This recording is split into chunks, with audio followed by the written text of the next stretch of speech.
Mga kababayan, mga ating mahal na mga kasama nandito ngayon sa ating rally para pagsabihan ang ating House of Representatives sa kanilang pambabastos ng isang congressman na wala man lang katorya-torya ang kanilang dahilan na isuspende. Lalo na kilala ko yung tatay ni Kiko Barsaga, isang magiting na congressman, kasabay ko sa Kongreso. At ang pinakamasama nito na sa ginagawa nila dito sa bata na congressman, yung tatay pa naman, miyembro at mataas naging presidente nung partido na siya mismo nagpatanggal sa kanya. So gano'n na ka-barbaric, gano'n na kasama ang politika sa ating bansa, mga kababayan. Kaya nananawagan po ako sa sambayanang Pilipino, sa ating mga sundalo at sa ating mga kapulisan, pakinggan nyo ang hinaing ng ating taong bayan. Pakinggan nyo ang bawat sinasabi ng inyong mga kamag-anak, ng inyong kapatid, ng inyong magulang. Iisa lang ang hinaing nila. Wala nang kredibilidad ang namumuno ng ating bansa. Unang-una, mga kababayan, ngayon, buwan ng Disyembre, panahon sana na ang ating mga kababayan ay magkakaroon ng happy-happy.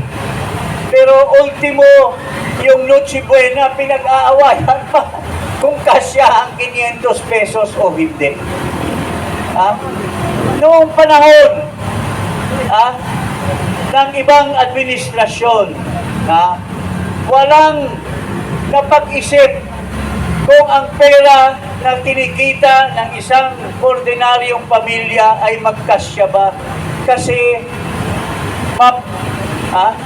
ang bilihin ay mura lamang. Mayroon kang mabibili sa palengke, hindi naghihirap ang taong bayan. Pero dahil dito sa napakatinding korupsyon na nangyayari sa ating bansa, hirap na hirap, apektado ang buong ekonomiya, apektado ang hanapbuhay ng bawat Pilipino, mga kababayan. Kamakailan lang, may pinalabas na balita na ang ating hunger ay sobra nang tumaas. Ang ating value ng ating stock exchange, bumagsak ang valor ng bawat shares of stock dyan sa ating stock exchange. Ang ating dolyares versus pesos, ang isang 60 pesos ay equivalent na lamang ng $1. So, lalo na ngayon, bababa pa yan dahil Christmas season, malaki ang importation ng ating bansa. Hindi lamang 60, 1:60, kundi bababa. So, hirap na hirap. Kaya nga, hindi ko pahabaan ang ating talumpati. Isa lamang ang panawagan ngayon. Marcos, alis dyan! Ama! Marcos, mag-resign na po kayo! Wala na po kayong karapatan na mamumuno sa sambayanang Pilipino, sa gobyerno, dahil sa salaysay ni Saldico, mga kababayan, I have a personal knowledge sa nangyari ni Saldico sa relasyon niya kay Romualdez, kasi pareho ko silang mga kumpare at witness po ako sa relasyon nilang dalawa. Mga kababayan, lahat na sinasabi ni Saldico is based on his personal knowledge.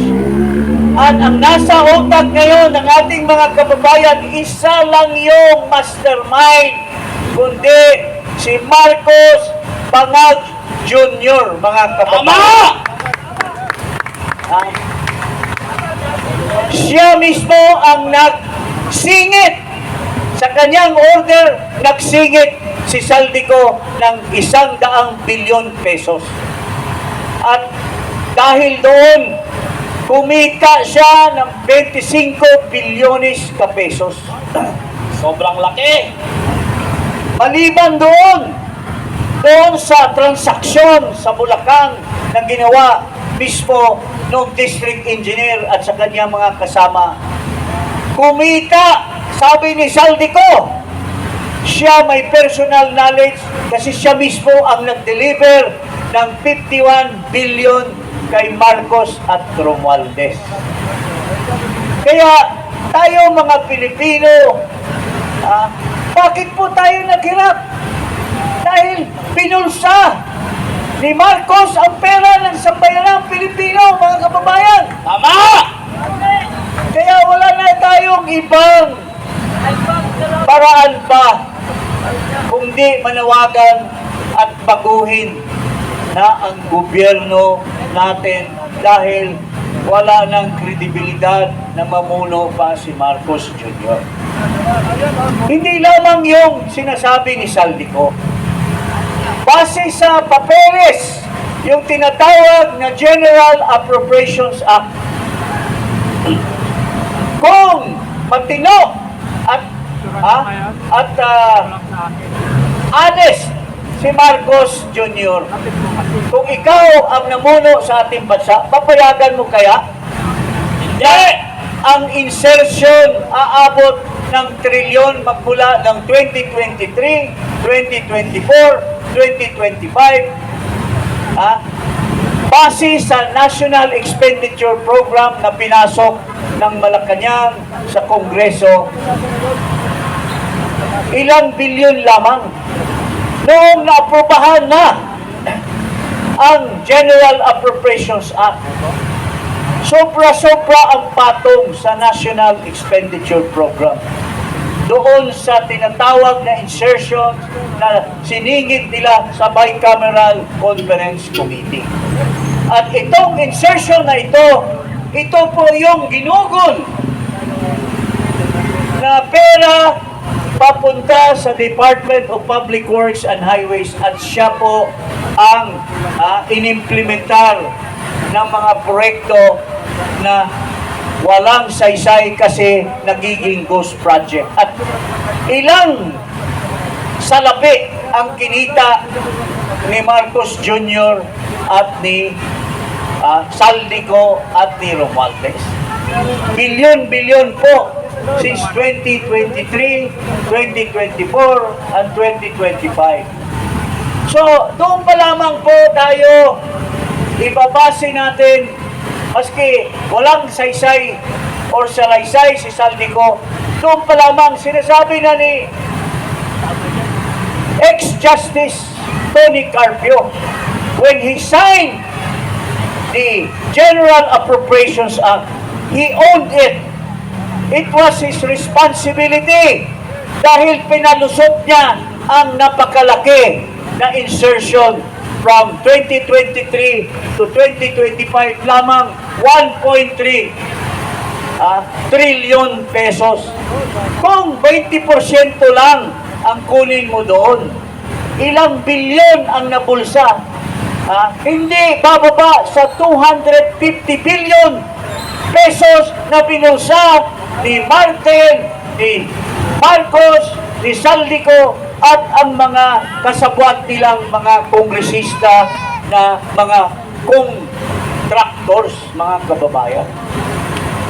So, wala na po tayong padalos-dalos pa, kundi isa lamang ang may responsibilidad, ang nagmaniobra nito lahat, kundi itong Bangag na Pangulo, sabi ng kanyang kapatid, magmula pang bata sila, nagdodroga na ito si Makoy Jr. At hanggang ngayon, base sa isang malapit at nakakatanda na kapatid, hanggang ngayon nagdodroga pa. So, papayag ba tayo na kung saan-saan napapunta ang ating panggobyerno, kulang-kulang na lang, isang maliit na lang na tulak, mahulog na po tayo sa bangin, mga kababayan. Kaya, hindi ko na taasan pa, at andito ang aking kaibigan, si Ka Eric.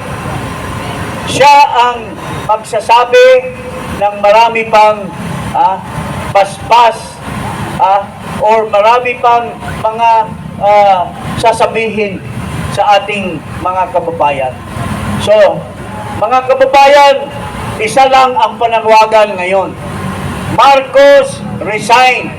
Marcos, umalis ka na dyan sa Malacanang.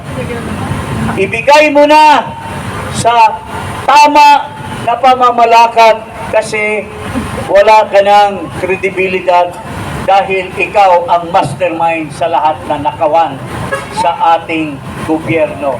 Magandang hapon po sa inyo lahat. Okay, maraming salamat po. At